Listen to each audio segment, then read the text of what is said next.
Gewürztraminer comes from France, and the Alsace region was the only region of France that used to, and still does, sell its wines by grape variety. So you have Alsace Rieslings, you have Pinot Gris, you have Gewürztraminer. Gewürztraminer is particularly different in that it is extremely flowery. Some people confuse that with sweetness, but it isn't sweet. It often has a bone-dry finish. So you drink this wine, beautiful, perfumed, full of flowers, and then bone-dry, an excellent wine, not sweet. Cabernet Sauvignon.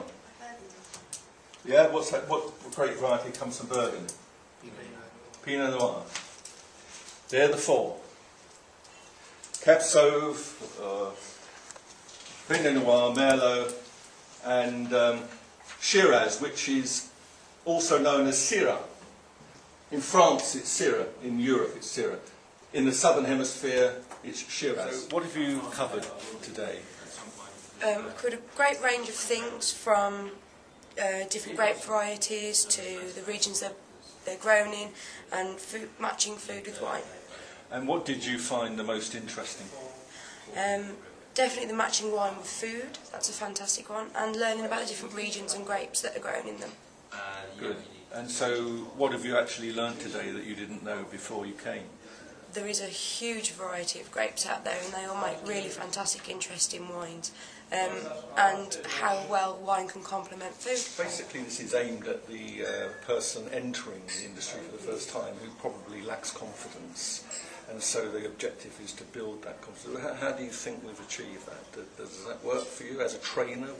What's your perspective? As a trainer, absolutely. It starts at very much so the building blocks for giving confidence, the basic knowledge of grape varieties, how it's produced, where it's produced, just so servers in the industry can increase their professional knowledge and guest experience by passing on that knowledge to their guests. So absolutely, yeah, it's a really good starting point for those to learn more about wine. Good.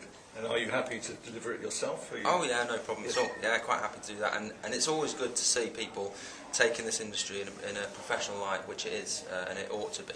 Not just a job, it's something that needs to be trained. People need to have knowledge about what they're selling and what they're serving.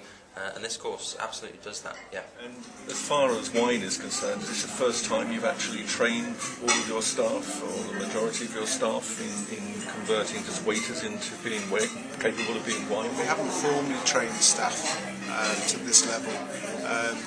We've used sort of WSET qualifications and things for individual members of staff, but we haven't done a group session like this before. As a past council member of the BII. Yes. In that role, how do you see this benefiting the BII and its membership base? For the BII, I believe that it's a great resource that should be used across a number of pubs. Wine is an increasing market, and cask ales, we saw the resurgence of cask ales across the whole of our industry, and cask ales have increased dramatically, and I think wine sales can also do the same as cask ales have done for pubs.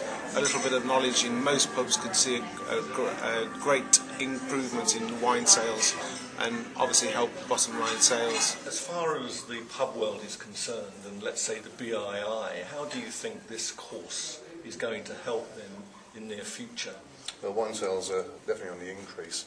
I think any extra knowledge on the wine, how to sell it, how to serve it, how to present it, it's always got to be a good thing.